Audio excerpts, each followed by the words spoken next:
guys, take two on this vlog entry. Monster Mania Con in New Jersey.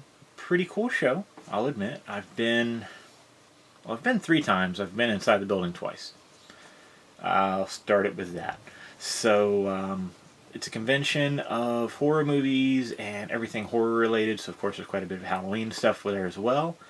It's held at a Crown Plaza in Cherry Hill, New Jersey. And they have a huge vendor room and tons of a lot of B-level celebrities, but a few A-levels sneak in every year. And the number keeps getting bigger. They had Tim Curry, they've had most of the people, I believe, from Stranger Things. They've had all the Jason Voorhees actors. Robert Englund's there all the time. Some of the guys from the Rob Zombie films are there. It's pretty impressive who they pull in. I will say that. They put on a good show. But there's a lot to be learned from their customer service side of things. For those that aren't familiar, in March of this year, I believe it was March, the spring show anyway, they oversold tickets on their Saturday substantially, to the point that me and my fiance went and couldn't get in the door. Had tickets, but the fire marshal actually shut them down because the building was way overcrowded. Don't know if this is a full story or not, but what I heard was there was a medical incident. EMS went in, could barely get to the patient.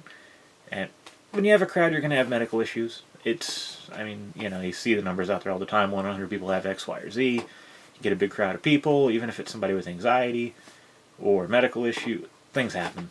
And that's part of why fire codes exist. So, obviously you can evacuate in the case of a fire emergency, but also so emergency services can get through the crowd if needed.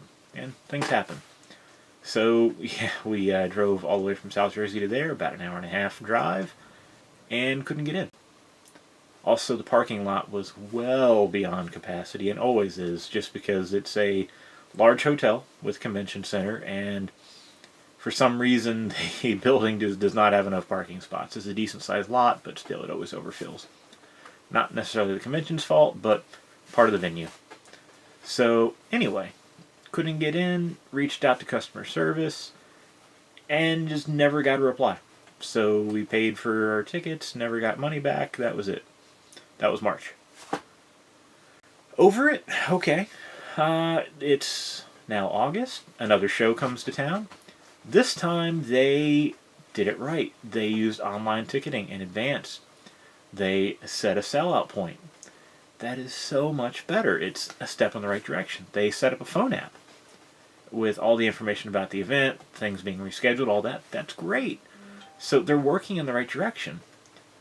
But it would appear that there's still no customer service during the event. Customer support, customer service, whatever you want to call it. My issue today, I had tickets for tonight. A little emergency came up. Oh well, I'm bummed, can't make it. I try to reach out to them because I was going to put up a Facebook giveaway for the tickets.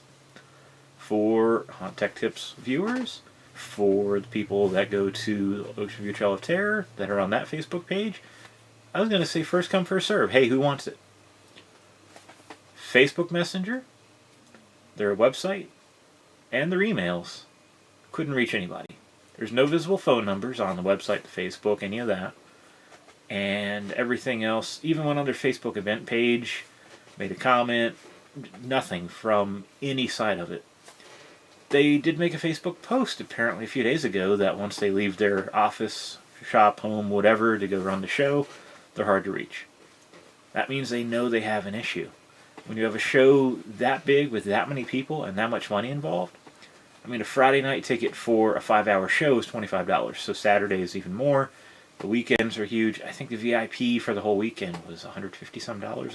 Don't quote me on the number, but quite a bit of money. So you need to have live customer service. And it's not that difficult. You can have a team of people monitoring your Facebook Messenger. You can have... You don't want to... I've gotten burned by this recently. My own business, I put my phone number online for the business, and now my phone rings 30 times a day on a bad day. A good day, it's usually 4, 5, 10, but some days I'll get 30 junk phone calls. But you can get a, call it a burner phone, go to, Dollar General, whatever, get a track phone, and just have it for the event. So you have a number for the event.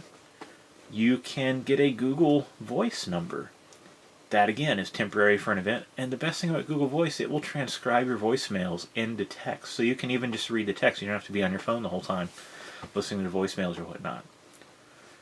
There's plenty of other services out there. I don't even know them. I've not dug that much. But there's plenty of phone services out there. You could have a staff person dedicated to answer the phone every hour and hand the track phone off. You can have a whole team on the Facebook Messenger. Even an autoresponder on the Facebook Messenger that gives you information on how to contact the right person. There's so many easy ways to do this.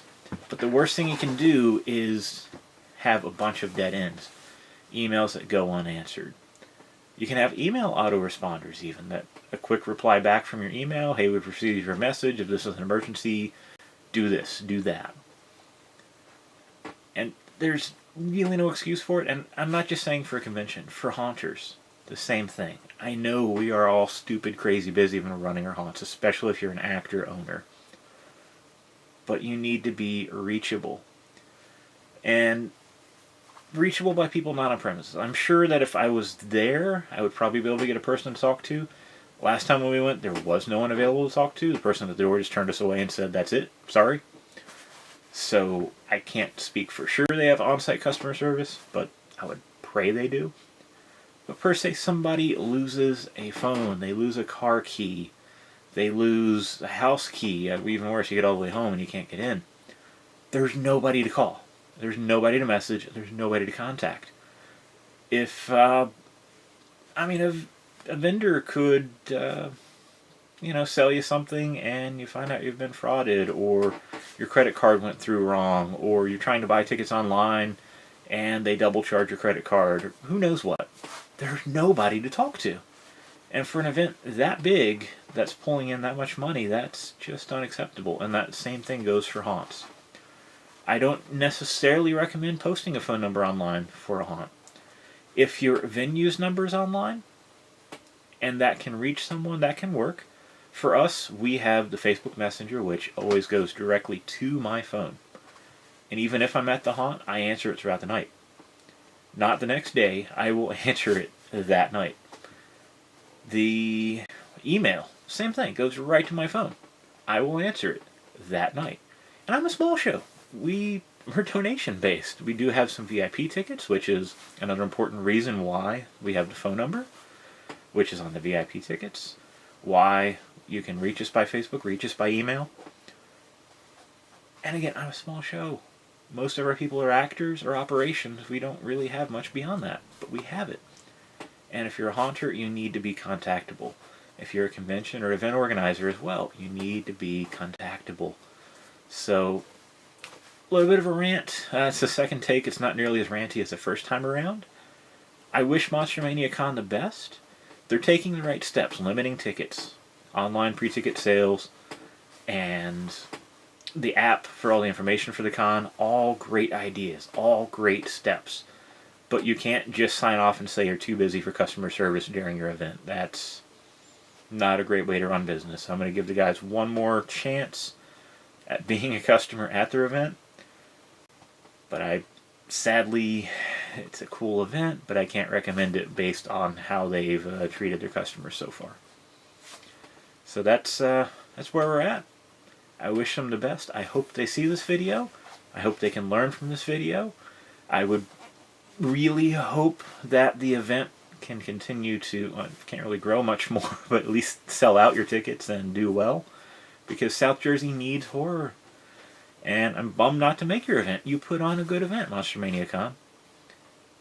But you just need to support your customers, because without your customers, you're nothing. That's the nature of a convention. You need your customers, and we need you to put on the show. It's a give and take. And that's the same for any haunted attraction, any haunted event, Halloween event, anything of that nature. If you build it, they'll come, but if you build it, they come, you don't treat them well, they won't come back. So keep that in mind. And tomorrow is Haunter's Barbecue. We will be there, and I'm looking forward to it.